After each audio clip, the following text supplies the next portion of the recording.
All right, folks, back on the Bossman show, continuing our series with Georgia State assistant coaches. We got the last one on the show with us, Alan Payne, my guy over there at the sports arena. What's good, my guy? How you doing, man? And I'm doing great on this beautiful afternoon, man. I appreciate you having me on, boss man. Anytime, brother. Let me ask you this, man. Coming to Georgia State, man. Tell me about the opportunity to come down here to the ATL, man. Coach with my guy, Coach Jones, man, and that staff they have over there, man. Tell me how's it feel, man. What about this opportunity really made you want to come on down here, man? Um, I was two things. It's the opportunity to work with a guy like Jonas Hayes, who in my book is an A-plus person, and I've known him on a professional level probably 3 or 4 years now. Like really gotten to know him and developing a relationship, and always saw the potential in him as a head coach. And as I built a relationship with him, he felt comfortable enough with me, even though I'm a little bit younger, to be like, this is somebody that I want to work with me and to help build this program. So that was the first thing. And then obviously you have Georgia State and the history that it has here, being in downtown Atlanta. It's the best area to recruit in the country, bar none. There is no better place. And so just to be able to be in a place that's prestigious as Georgia State, to be able to be around such a rich basketball state tradition, it was a no-brainer for me. I would have come with Coach Hayes no matter where I was, and no matter where he was going, I would have went with him. It just made it all that much sweeter that we got to go back to his hometown and to a place like Georgia State. So I'm excited to be here and to get this program to the next level with Coach Hayes. No doubt. And what's good about this job is, you have a foundation set. A lot of times we take over a new job, it could be like you have to rebuild from scratch. Right. Coach Lanier left this thing in a good spot. He took it over from Coach Hunter, had it in a good spot. So if you come into a program with a good tradition, a good foundation, we have to rebuild the whole thing from scratch. Had to make Jonas, Jarvis, yourself, and Danny feel very good, knowing, hey, this situation is good. It's not something we have to start just rebuild everything from day one. Right. No question. And so the challenge then becomes, because there's challenges with each job. The challenge becomes like, we want to be the ones to uphold it. You know what I mean? And we don't want to let that drop off happen on our watch, So we're doing everything in our power to not only sustain Georgia State where it is, but again, to help Coach Hayes elevate it to a place, that it's never been before. And we're talking, this is crazy, but this is what he says. He wants to do more. You know what I mean? It sounds crazy, I should say. Sweet 16s and beyond. Like we feel like we can do that here with the talent we'll be able to attract. Again, this is a great job. It's a great place with great people. So again, we want to sustain it, but also be able to elevate it past where it's been, coming off the foundation Coach Hunter and Coach Lanier have set in the past. And what's good about it, this man, like everybody can't get into Georgia Tech. Let's be real about that. Right, right. Academics a little different over there at Tech. Yeah, But guess what? As a yeah, transfer guy, you come to Georgia State, you might went high major, didn't play. And guess what? Come down to Georgia State, you have the right fit for you guys, you can play. Atlanta's a right. place kids want to be at on a transfer Exactly. because it's a great city, a lot of opportunities, and basketball is real here in the ATL. It's not some fake and phony. We love ball here, and if Yeah, you play good, because let's be real, Georgia State is Atlanta school. It's not Tech. Georgia State's Atlanta school. yeah, Let's be real about yeah. that. So No it's the question. biggest state school in the state. Let's be real about the students that Georgia State has. So let's be real about Right. that. So who want to come play here for two of the Hayes brothers who one played over in the NBA and overseas. Jones been coaching as he got out of playing ball. You've done your Right. thing at Auburn. Gaines done his thing. So you have a great staff of guys who can help you get where you want to be, where if you want to play professionally, it'll be the NBA or overseas.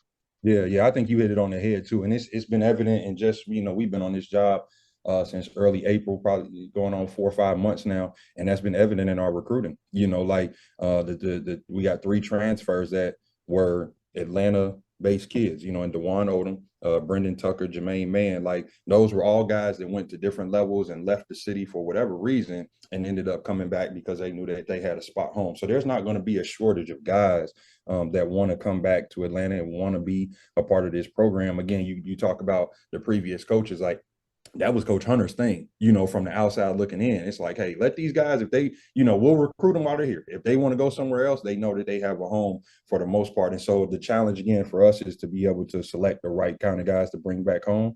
But that's where we want to attack in recruiting.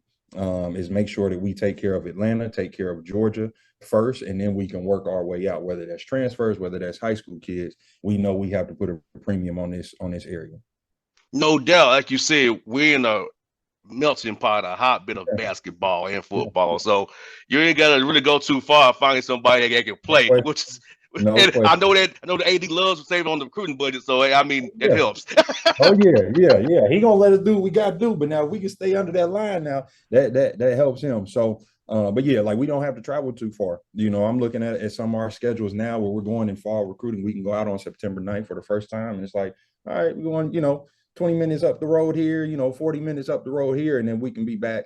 As opposed to some places you got to go and reach out. You know what I mean? You got to go and travel. Like we literally, for the most part, don't have to leave here. Now we will, you know what I mean? But again, the focus is on embracing Atlanta and embracing Georgia as a whole. And then again, we can work our way out from that. Now, for guys who don't understand about how assistant coaching works, so tell us about your role on staff and Yeah. how would you define the job of a D1 assistant coach? Yeah, I think I'll reverse it. So to be a good assistant, I think the best thing you can do is to keep stuff off your head coach's plate. Right. But you also, in turn, you have to have a head coach that allows you to work too. That's not going to micromanage you. That's not going to look over your shoulder with everything that you're doing. He's got to have some trust in you to make, proper decisions and bring things to him. You almost have to be a filter for him. He's got enough going on. There's enough people grabbing, reaching at him, for some minute things to get to his desk. I think that's number one. But as far as my role, I'll be working with our defense. We almost got like a football system where we've got offense, defense, and special teams, similar to that. Um, I will head that up in scouting, in-game adjustments, aiding Coach Hayes and however he needs it. And then I'll also work with our post guys. Those are my two main roles. And obviously I recruit down through the Southeast. I'm from Ohio. I'm from Cincinnati. Try to reach up there in the Midwest a little bit. And but those are the three main things, helping make sure our defense is on line, making sure our post guys, I think we got 5 or 6 of them that are doing what they're supposed to do, offense and defense, coaching them on both sides of the ball, being able to help grow their game, help grow their personalities off the court, and then recruiting, making sure that we're getting the right kind of talent to Georgia State. So that's my job in a nutshell. There's some other stuff, some other details, but that's the overarching thing for me. No doubt. Yeah, you answered it very well, Mark. But let me ask you this, man. How cool has it been to be meeting these guys, man? Building relationships with these young men. I feel like that's part of basketball. Building relationships with the young men on the court and off the court. So how's it been for you meeting these young men and knowing who you are, knowing you're about, knowing you play in the SEC, you can help them. You play how many age of ball, and you Yeah. met your wife there too. Right, right, right. So the what's great about it is when I was at Elon before I came here, I worked at Elon University in North Carolina for 3 years. And there's about 6 or 7 guys on our team that I knew before I even got here because we were recruiting them in however different ways. Like I've known Dewan Odom since he was about 14 or 15 years old. He played for my dad and my godfather in AAU. I've known about Brendan Tucker for the last 3 years because he was at Charleston. I was at Elon. So there was some familiarity there already. So some of these, relationships, the way that they budded over the last 5 months or so have been natural for me. I try to be a person that's fair to these guys, but also show them that I care about them, that I love them, that I'm here for them. I got a soft ear. They know they can come talk to me about, anything, and I'll listen to them and try to advise them as best I can. But I think that's where it starts, is being able to for these guys to understand, and this dude cares about me. This staff cares about me. And so what that allows us to do is coach them really, really tough. You know what I mean? Is to coach them hard because we can get on them for 2 hours, doing this, doing that, whatever. There's a standard we got on the basketball court, but then I'll sit there with you for an hour after practice and talk about anything. We don't even have to talk about basketball, So I think it's been a natural fit. I pride myself on trying to be a guy that builds the proper relationships. And I think that's key in this business for sure, where especially the transfer market and stuff like that. Like you got to make sure that you have genuine, like real life relationships with the guys that you have on your team currently. Yeah, I've told some previous coaches this. I when I played my sport, I played offense. My coach was a defensive coach, so I'm talking about football. Right. He ain't talked to us on the offense. So You know what I'm saying? Like, but that's not you should it shouldn't be that way. You know what I so me mean? and him Like, ain't close. To this day, we're not close. yeah. And see that I think again, you talk about relationship. Now, that's not going to be the case with everybody you come across. That's not, that's just how life is. Stuff happens, right? But the effort that we put in to try and get to know these guys, to get to know the people around them, so that you understand like what their psyche is every day, how they're feeling, what things are going through. Like there has to be a two-way street of communication and trust for you to reach the ultimate goal. And for us, again, we're talking about reaching things that we've never done at Georgia State, which is a lot. But like they won't do that if they don't think you care about them. If they just feel Mm-hmm. like you're yelling at them and da da da da da. Well, they got to know you care first. There's an old saying, they got to know you care first before they care about what you're saying. And so that's kind of the attitude that we try to take with building relationships with our guys. No doubt. I think in football too, Allen, is this man like sometimes a coach only deals his expertise and they Yeah. forget about the other side of the ball. They ain't expertise. And I Yep. feel like, unfortunately, I played for a guy who was like that. And that happens a lot of times in football. Yeah. From FBS to FCS to whatever. Yeah. Sometimes the coach forgets, I'm a defensive guy, but I don't talk to the offense at all. Or I'm Yeah. always going to talk to defense. So then there's a gulf there. So it's Right. a division on the team from day one Right. because it's clear as day you only care about one side of the ball. Now the other side of the ball don't matter to you. So, Right. so things in Yeah. basketball is not that kind of that problem per se as much. Right. Well, you got a smaller team. You got 12 to 16 guys as opposed to 85 to 100 guys. You see what I'm saying? So it's easier to touch and talk to different guys. And I think from a coaching's perspective, like for us, remember I said we got offense coordinator, defense coordinator. Like that's just to kind of streamline what we're doing. That's not to say that, Danny as our offensive coordinator, I can't go up to him and make suggestions, or when, he's leading something in practice. Like we have a really good synergy in amongst our staff and an understanding that we all understand the game. We just have different specialties, if you will. You know what I mean? But that doesn't mean that we can't help, provide input to the other guys. So again, I think we got a good thing going. We're kind of, moving out of the honeymoon phase a little bit as we start fall workouts and things like that. But I think we got a special thing here. I think Coach Hayes did a really good job of putting together this staff that understands, all the things that he wants, from relationship building, from being able to do the right things on the court, trying to lead and help these guys. Like I think we got a pretty good staff here. And I can attest, fans. I've been over there 4 times, hanging out with the brothers over there at Georgia State.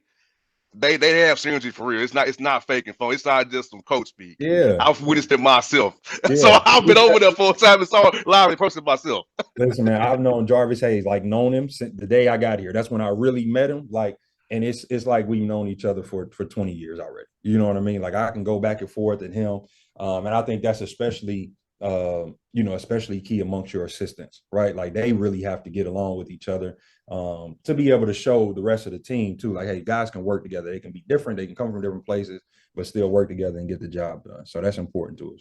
Now, Alan, let me ask you, brother. When did you want to become a coach, man? I know you was a player. So Yeah. at what point did you say I want to get in this coaching thing, man? I'm gonna tell you what. All right, I played at Auburn University, okay, for 4 years, and it took me probably 2 years. So after in between my sophomore and junior year, Anthony Davis and that Kentucky team, they won the championship that my sophomore year. And I kind of sat back, you got a little reality check. And you say, listen, all right, that's a different level kind of guys over there. You know what I mean? Like everybody wants to go to the NBA. All right. So at that point, I'm like, all right, I know who I'm playing against on a nightly basis. And I'm gonna compete, I'm gonna fight, I'm gonna do everything. I'm not as good as them dudes, right? So I got to find another career path. And for me, it was like, why not stay with basketball? I've known it for all my life. I feel like I've got a good understanding of the basketball part. And so it was around that time. I would say, halfway through my college career, I'm like, listen, I'm going to give it all I got, play for as long as I can. But I know that I want to be able to get into coaching. And so that it kind of started formulating then, like I would go back home and go back to my high school and help them work out, during the summer times. I would go and coach my dad's AAU team, once one or two games or something like that when he went back in Cincinnati. And so that kind of started the excitement there. And then it just kind of built up, and then you get into the right place at the right time, and that's how you end up, progressing in the building in the business. So I've known probably since I was 20, 21 years old. Yeah, I remember covering you, which don't sound bad, which don't tell my age. My coverage you in the SEC tournament games in Is that 12 and right? 13 and 14. Yes, I was there. Oh, okay. I didn't I know was, that.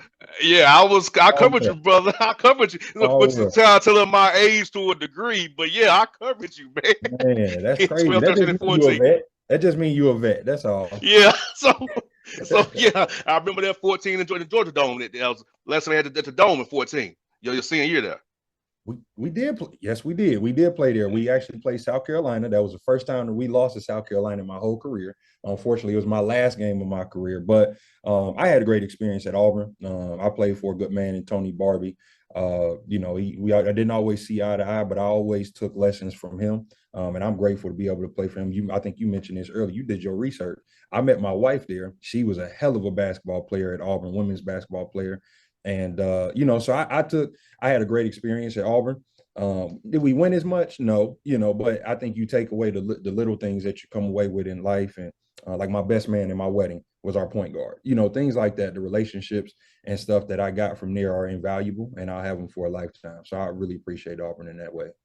Now I was your hometown, well, not really your home. I was up in Mason at Kings Island, the tennis tournament up there. Yeah, yeah, yeah. Western Certain Open. It was pretty cool up there. I was up for a few days to hang out up there. It was cool. I Yeah, enjoyed it. I went by the Bengals training camp at Paul yeah. Brown Stadium. So are you a Bengals fan? I know they good. Now for a while they wasn't. Through and through, through and through. Okay, and people can go back. They can check my Twitter. They can do whatever they want. I did not become a Bengals fan when we got Joe Burrow. I've been there through the 2 and 14 days. I've been there through the 0 and 16 days. Like when it was really bad and it was hard to watch them. I'm a homer that way. I'm a homer.